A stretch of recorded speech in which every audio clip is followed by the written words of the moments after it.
Okay, y'all, here we are today. We're going to do another quick VA video. At their request, I've asked to do a CTAF video for the new policies and procedures that VATSIM had implemented for the CTAF procedures.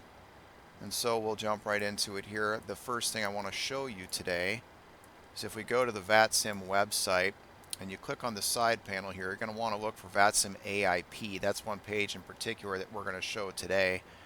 Pretty much any side of this page that I click on right now, you're going to get a banner here at the top that says CTAF trial starting from March 1st and going for up to 6 months here in a trial, which I suspect it will stay even after. But today's March 7th, so it's been in effect a few days. I've learned a few things myself, and so far it's been really great. If I click read more here, it's going to take us to their page here on the CTAF trial. So what is CTAF? CTAF is Common Traffic Advisory Frequency. It's frequency used at airports without an operating control tower, also called non-towered, uncontrolled, or pilot-controlled airports, which allow pilots to coordinate amongst themselves to ensure appropriate aircraft separation. Pilots will advise other aircraft on CTAF of their position and intentions. When a part-time tower closes, the airport reverts to CTAF. All that really changed here, nothing procedurally changed except for that we're going to use a different frequency other than 122.8 everywhere. How is CTAF different from Unicom? VATSIM has traditionally used the term Unicom to indicate a common frequency of 122.8 that all pilots are expected to utilize to coordinate intentions with other pilots. In the real world, Unicom frequencies are used to communicate with non-ATC ground stations such as fixed base operators and an airport. Does CTAF mean I don't have to look up for other aircraft? No. You still need to do see and avoid, particularly if you're a VFR aircraft. You can use other tools to see other aircraft using maybe your TCAS display through your transponder, and of course using CTAF to communicate positions. So how to use CTAF? They've got a page here about how to use the CTAF.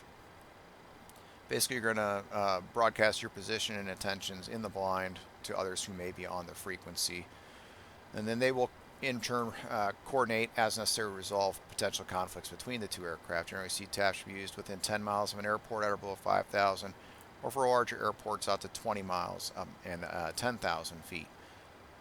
It's important to remember that all pilots may not be on the same CTAF, and that's kind of the whole idea of this. If an aircraft's going to a satellite airport, say Midway, they're going to be on 135.2. At O'Hare, you're going to be on 120.75.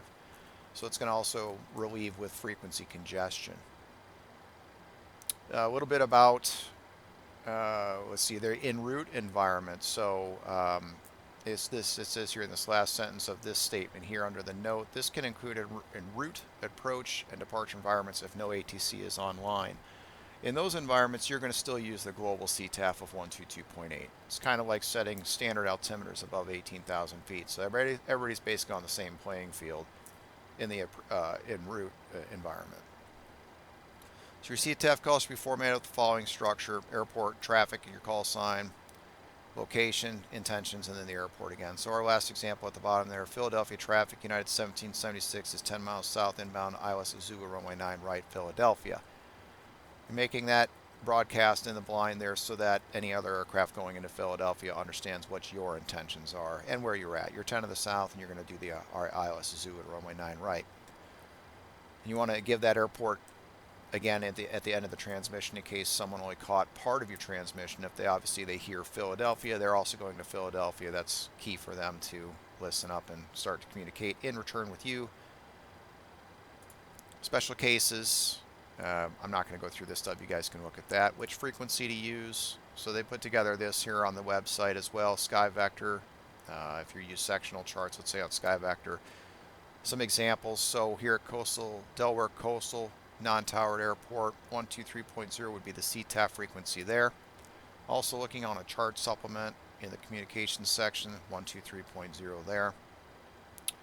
Part-time towers, so anytime this is a Class Delta towered airport here, but they've got a star here, so the control tower is part-time operation.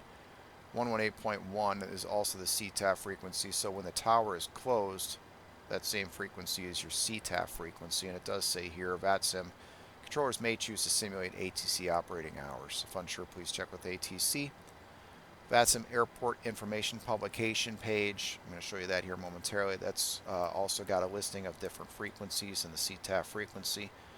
Towers in continuous operation, like where I'm sitting at here at Bradley. 24/7 towers do not have CTAF assigned as the tower never closes, but for the purposes of VATSIM, if there's no ATC online, we're going to use that frequency as our CTAF frequency, 120.3. Place like Philadelphia or O'Hare where there's multiple frequencies listed, the site will tell you that typically it'll be that first frequency of 118.5, but again, check that AIP page to be sure. And I've got a couple examples for you here. So if I was to click VATSIM AIP and pull up Bradley International, you can see Bradley Tower CTAF of 120.3. What happens to also match the tower frequency on the chart of 120.3. O'Hare, where there's multiple frequencies listed, you can look at the chart, but according to the AIP page, you can see O'Hare Tower CTAF of 120.75. A couple other things I'd like to show you today. If you do log into VATSIM and there is no ATC online, what it's doing now is giving you an auto ATC tab where they're going to give you a squawk code. In this case 4557 to put in your transponder prior to your departure. And the reason being is, say you depart a place that's not online, for instance Denver, and you go somewhere that is online, we'll say O'Hare, and maybe Chicago Center's online. If you're already squawking the proper code that's correlated to your flight plan, in this case 4557, it just makes it easier for that controller down the line. They don't have to change your code. So if you are departing an airport without ATC online, take a look at that and put the proper code into your transponder. Moving over to our airplane here and taking a look at vPilot. Currently, I'm sitting on the ground at Bradley here, and I'm tuned up to 132.2. I'm going to set that to the side. You can sort of see this here. A couple cool things that they added. First thing I want to point out to you, flight plan.